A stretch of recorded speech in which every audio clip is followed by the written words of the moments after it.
নমস্কার বন্ধুরা, তিয়াশাস রেসিপিতে সকলকেই স্বাগত জানাই। আজ আমি মূলো আর মুগের ডাল দিয়ে আপনাদের একটা দুর্দান্ত স্বাদের রেসিপি বানিয়ে দেখাবো, যেটা গরম গরম ভাতের সঙ্গে খেতে অসাধারণ লাগে। শুধু ভাতই নয়, আপনারা রুটি, লুচি, পরোটার সঙ্গেও এই রেসিপিটা নিঃসন্দেহে খেতে পারেন। তাহলে চলুন রেসিপিটা দেখে নেওয়া যাক। তো এখানে আমি একটা মূলো নিয়েছি, আর এই রেসিপির মধ্যে আমি একটা গাজর ব্যবহার করব, তাই একটা গাজর নিয়েছি। আর নিয়েছি 1 বাটি মতো মুগের ডাল। প্রথমে আমি মুগের ডালটাকে একটা বড় বাটির মধ্যে দিয়ে দিচ্ছি। তারপর এই মুগের ডালটাকে 2-3 বার জল পাল্টে পাল্টে ভালো করে ধুয়ে নেব।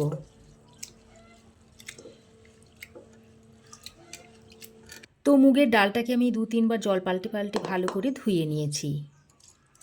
এখন আমি এই মূলোর খোসাটাকে একটা পিলারের সাহায্যে ছাড়িয়ে নিচ্ছি। আমি একটা বড় সাইজের মূলো নিয়েছি, তবে আপনারা যদি ছোট সাইজের মূলো নেন তাহলে 2 থেকে 3টে নিয়ে নেবেন।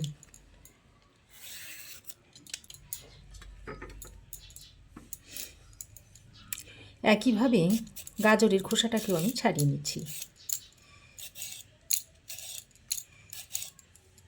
তো দেখুন, মূলো আর গাজরের খোসাটা আমি ছাড়িয়ে নিয়েছি। এবার আমি এই মূলোর পিছন দিকটা এইভাবে একটু কেটে ফেলে দিচ্ছি। তারপর একটু পাতলা পাতলা করে মূলোটাকে কেটে নিচ্ছি। এইভাবে পাতলা পাতলা করে কাটলে মূলোটা খুব তাড়াতাড়ি সেদ্ধ হয়ে যাবে আর রান্নাটা তাড়াতাড়ি হবে। মূলোর মধ্যে যে গন্ধটা থাকে সেই কারণে মূলো খেতে অনেকেই পছন্দ করেন না, তাই এইভাবে যদি মূলোটা রান্না করে দেন, যারা একেবারেই মূলো পছন্দ করেন না তারাও একদম চেয়ে চেয়ে খাবে। তো মূলোটাকে আমি এরকম পাতলা পাতলা করে কেটে নিয়েছি। এবার এই মূলোটাকে প্লেটের মধ্যে তুলে নিচ্ছি। ওই একইভাবে গাজরটাকেও কেটে নিতে হবে। গাজরের মুখের অংশটা বাদ দিয়ে দিচ্ছি। তারপর ওই একইভাবে এরকম পাতলা পাতলা আর চাকা চাকা করে কেটে নেব। এই সবজি ডালের মধ্যে গাজর ছাড়াও আপনারা শিম, বরবটি বা মটরশুঁটিও দিতে পারেন। গাজরটাকেও মূলোর সঙ্গে তুলে নিচ্ছি। তো মূলো গাজর কেটে নিয়েছি। এবার আমি গ্যাস অন করে একটা কড়াই বসিয়ে দিয়েছি। তারপর এর মধ্যে 1 বাটি মতো জল দিয়ে দিচ্ছি। এবার এই জলের মধ্যে ধুয়ে রাখা মুগ ডালটা দিয়ে দিচ্ছি। তারপর ঢাকা দিয়ে মিডিয়াম টু হাই হিটে 10 মিনিট মতো রেখে দিচ্ছি। এদিকে আমি ততক্ষণে একটা মিডিয়াম সাইজের টমেটো আর 3টে কাঁচা লঙ্কা নিয়েছি। কাঁচা লঙ্কার বোটাগুলোকে এইভাবে একটু ছাড়িয়ে নিচ্ছি। তারপরে এই কাঁচা লঙ্কার মুখের দিকটা এইভাবে একটু চিড়ে নিচ্ছি। এইভাবে একটু কাট করে নিতে হবে।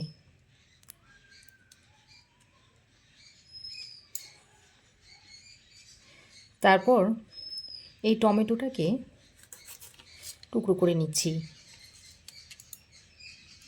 মুখের অংশটা এইভাবে একটু ফেলে দিতে হবে।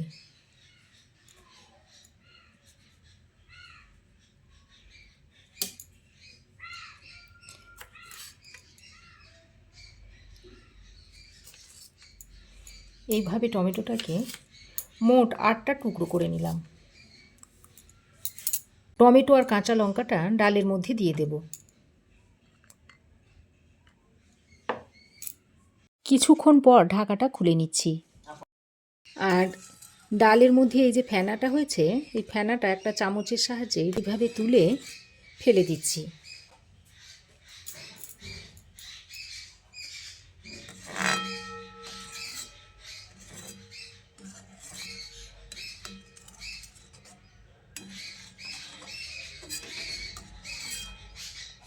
তারপর যে মূলো আর গাজরটা কেটে রেখেছিলাম সেটার মধ্যে দিয়ে দিচ্ছি। কাটার পর একবার আমি মূলো গাজরটাকে ধুয়ে নিয়েছিলাম। এবার আমি এর মধ্যে অল্প পরিমাণে একটু নুন দিয়ে দিচ্ছি। নুনটা দিয়ে একবার ভালো করে নেড়েচেড়ে মিশিয়ে নিচ্ছি।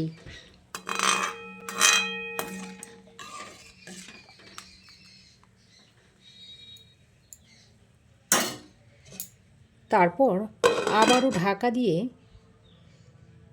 ডাল, গাজর আর মূলোটাকে ভালো করে সেদ্ধ করে নেব। তো দেখুন 10 মিনিট পর আমি ফিরে এসেছি। তো ডাল দেখুন ভালোভাবে সেদ্ধ হয়ে গেছে। দেখুন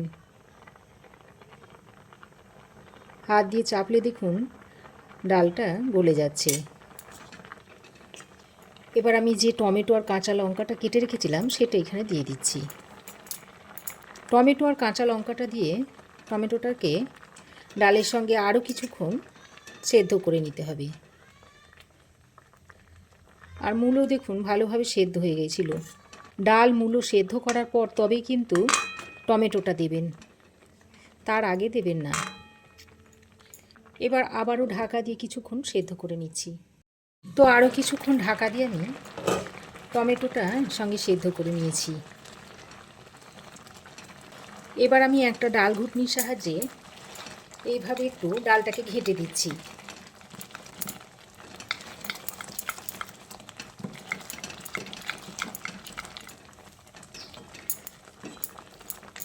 তারপর গ্যাসের ফ্লেমটাকে বন্ধ করে ডালটাকে ঢেলে নেব। এবার আমি ডালটাকে একটা পাত্রে ঢেলে নিচ্ছি।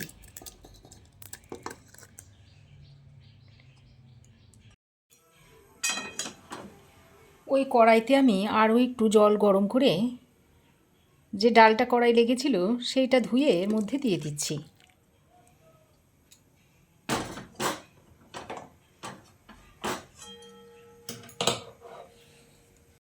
আবারও আমি কড়াইটা গরম করে নিয়েছি। তারপর এর মধ্যে দিয়ে দিচ্ছি 1 চামচ মতো সর্ষের তেল। মধ্যে একটা শুকনো লঙ্কাকে ছিঁড়ে দিয়ে দিচ্ছি আর কিছুটা কালো জিরে দিয়ে দিচ্ছি। এবার ফোড়নের মধ্যে দিয়ে দিচ্ছি 1/2 চামচ মতো হলুদ গুঁড়ো আর সামান্য পরিমাণে একটু চিনি দিয়ে দিচ্ছি। তারপর ফোড়নটাকে নেড়ে চেড়ে মিশিয়ে নিচ্ছি। ফোড়ন ভালো করে ফুটে উঠলে এবার আমি সেদ্ধ করা ডালটা এর মধ্যে দিয়ে দিচ্ছি।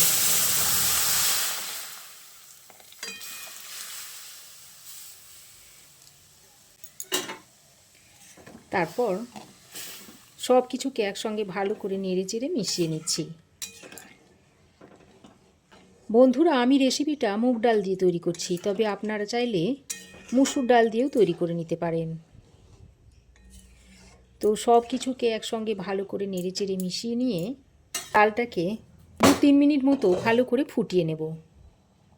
তো দেখুন খুব ভালোভাবে ডাল ফুটে উঠেছে। এবার আমি বেশ কিছুটা ধনেপাতা নিয়েছি।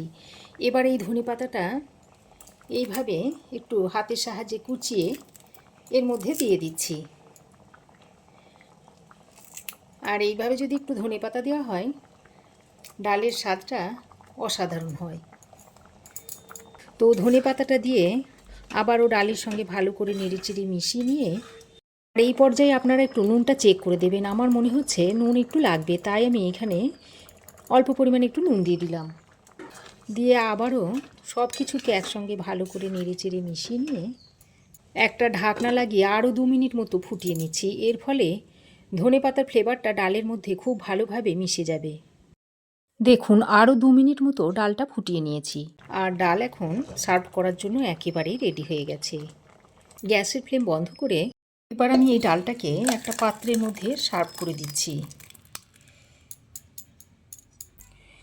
তো দেখুন ডালটা দেখতে কি দুর্দান্ত হয়েছে আর খেতে তো অসাধারণ হয়।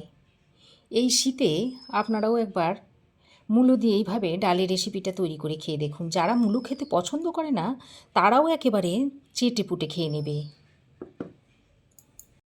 তো বন্ধুরা, আমার এই আজকের মুগের ডাল দিয়ে দুর্দান্ত স্বাদের মূলোর রেসিপি আপনাদের কেমন লাগলো অবশ্যই একটা কমেন্ট করে জানাবেন। ভালো লাগলে একটা লাইক ও শেয়ার করবেন। পাশে থাকা বেল আইকনটাও অবশ্যই প্রেস করে দেবেন। আর আমার চ্যানেলে যদি নতুন হয়ে থাকেন তো প্লিজ চ্যানেলটাকে সাবস্ক্রাইব করার অনুরোধ রইল। আজ এ পর্যন্তই। আবার দেখা হবে নতুন কোনো রেসিপি নিয়ে নেক্সট এপিসোডে। সে পর্যন্ত ভালো থাকবেন, সুস্থ থাকবেন। ধন্যবাদ।